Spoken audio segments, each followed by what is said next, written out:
ഞങ്ങളുടെ ഏറ്റവും വലിയ വീക്ക്നെസ് ആണ് നാണം. അത് കാരണം ഒന്നും ചെയ്യത്തില്ല. നാണം ഞങ്ങളുടെ ഓക്കെ. നീ ഇപ്പൊ ഡാൻസ് കളിക്കണം.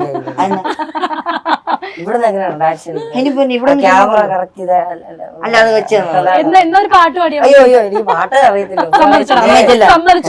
എനിക്കും ഉണ്ട് നാണം. ഞാൻ തുറന്നു പറയും. അതെ ചേടാ ഒരു പാട്ട് പാടി വേണമെങ്കിൽ മാറ്റാവുന്നതാണ്. എന്റെ മുന്നോ ചിരട്ടയിട്ട് വരയ്ക്കുന്ന പോലെ ഇരിക്കും. ഹോർമോൺ ചേഞ്ച് വരുന്ന പ്രായമുണ്ട്. അവിടെ ആദ്യമേ ഡബ് സ്മാഷ് ഒക്കെ ആയിരുന്നു. ഡബ് സ്മാഷ് അത്രയും രണ്ടുപേർക്കും സെറ്റായി വന്നില്ല. പിന്നെ ഇവനായിരുന്നു ജഗദീഷ് ശ്രീകുമാറിന്റെ ആ സമയം തൊട്ടേ ചെയ്തോണ്ടിരുന്നത്. പുള്ളിക്ക് പക്ഷെ ഒന്നും കേൾക്കുന്നില്ല. പക്ഷെ നമ്മളുടെ സൈഡിൽ നോക്കുമ്പോ ഇവനായിരുന്നു ഉള്ളി എന്നുള്ള ആക്ടിങ് ഉണ്ടായിരുന്നത്. പക്ഷെ അവൻ അവിടെ ചെന്നപ്പോ ആളങ്ങ് ഡൗൺ ആയി. അപ്പൊ അവര് പറഞ്ഞു ഇവനെ മതി, ഇവനെ. അല്ല അതിന്റെ ഉള്ളിൽ നിന്നുള്ള ആക്ടിങ് ആരും കണ്ടില്ല. ഉള്ളിലുണ്ട്, പുറത്ത് വന്നില്ല.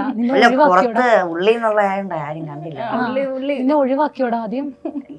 ഒഴിവാക്കി മീൻസ് ഇവൻ അതിങ്ങനെ കൊടുക്കാതെ. കാരണം ഈ പെൺപിള്ളേരുമായിട്ടുള്ള ഡാൻസ് സീനൊക്കെ കൊടുത്തു. അതൊക്കെ ഭയങ്കര നാണം. എന്റെ അടുത്ത് വന്ന് കരയും, കാവ്യ ഒന്ന് ചെന്ന് പറയാൻ എനിക്ക് കളിക്കാൻ പറ്റത്തില്ല. പിന്നെ ഇപ്പം രണ്ടുപേരും ആണെങ്കിലും നമുക്ക് ചെല്ലാൻ പറ്റത്തുള്ളൂ, ഒരാൾക്ക് വേണ്ടി മാത്രം ചെല്ലാൻ പറ്റത്തില്ലെന്ന് പറഞ്ഞപ്പോൾ പിന്നെ ചെറിയ ചെറിയ റോളൊക്കെ കൊടുക്കാൻ തുടങ്ങി. അങ്ങനെ അവരുടെ ഡബ് സ്മാഷ് ഇതെല്ലാം അങ്ങ് തീർന്നു കഴിഞ്ഞ് പിന്നെ അവർ കലാഭവന്റെ സ്കിറ്റുകളൊക്കെ എടുക്കാൻ തുടങ്ങി. അങ്ങനെ സ്കിറ്റ് എടുക്കാൻ തുടങ്ങിയപ്പോഴാണ് പുള്ളിയുടെ ക്യാരക്ടർ മൊത്തത്തിൽ വെളിയിൽ വന്നത്. സ്കിറ്റുകൾ വരുമ്പോഴത്തേക്കിനാണല്ലോ ആക്ടിങ് സ്കില്ല് മൊത്തത്തിൽ വെളിയിൽ വരുന്നത്. അങ്ങനെ മെയിൻ ക്യാരക്ടേഴ്സ് പലതും ആകാൻ തുടങ്ങി. അങ്ങനെയാണ് ഇപ്പോഴാണെങ്കിൽ സ്കിറ്റുകളൊക്കെ കളിക്കുമ്പോൾ നിങ്ങൾ എങ്ങനെ ഇവിടെ വന്ന് റിഹേഴ്സൽ ചെയ്യോ? നിങ്ങൾ രണ്ടുപേരും കൂടി അവിടെ ചെന്നിട്ടാണ് സ്കിറ്റ് സെറ്റ് ചെയ്യുന്നത്. പതിയെ ഉണ്ടാക്കി ഓരോ ദിവസം ഓരോരോ മിനിറ്റ് വെച്ച് സെറ്റ് ചെയ്ത് അങ്ങനെ സെറ്റ് ആയിരുന്നു. ഇപ്പൊ ഇവരാണെങ്കിൽ അടുത്തിരുന്നാലും 1 മിനിറ്റിൽ ഒരു 200 വഴക്കേലും ഉണ്ടാക്കുന്നവരാണ് നിങ്ങൾ. ഇവിടെ ഇരുന്നപ്പോ തന്നെ കുറച്ചു മുന്നേ കുറെ വഴക്കുണ്ടാക്കി. അപ്പൊ നിങ്ങളുടെ ഈ ഒരു ബോണ്ട് എങ്ങനെയാണ്? ഈ ഇപ്പം ഒരു സ്കിറ്റ് നടക്കുമ്പോഴാണെങ്കിലും ഒരിടത്ത് പോയാലും അടുത്ത ആള് ഇട്ട് കൊടുക്കുക, അങ്ങനെ സാധനം ഉണ്ടല്ലോ. അപ്പൊ നിങ്ങൾ തമ്മിലുള്ള സ്നേഹമൊക്കെ എങ്ങനെയാ? സ്നേഹം എന്ന് പറയാൻ പറ്റൂല, അത് വേറെ വിശ്വാസം, വേറെ യൂണിവേഴ്സിറ്റി.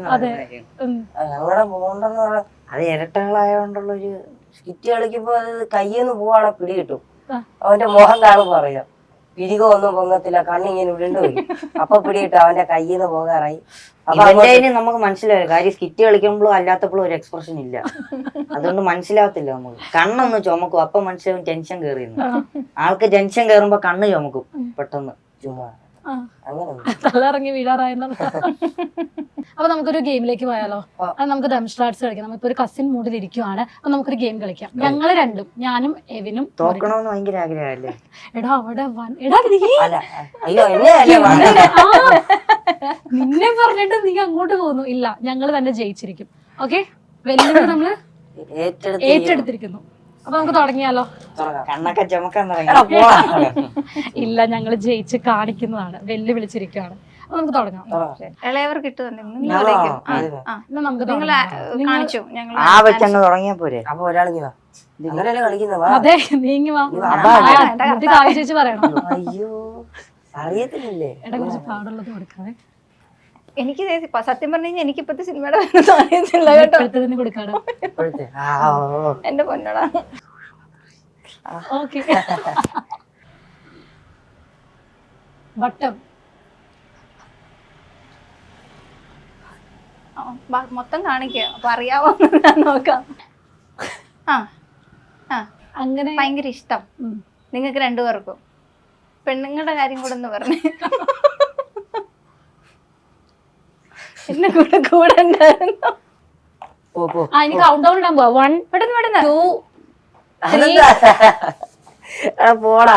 എന്നെ കാണിക്കടാ.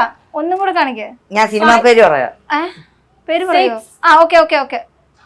ഇപ്പോഴത്തെ പടം ഒന്നുകൂടെ കാണിക്ക. ഈ സാധനം മാത്രമേ ഉള്ളൂ പടത്തിന്റെ പേര്. ബേസിലിന്റെ പടം.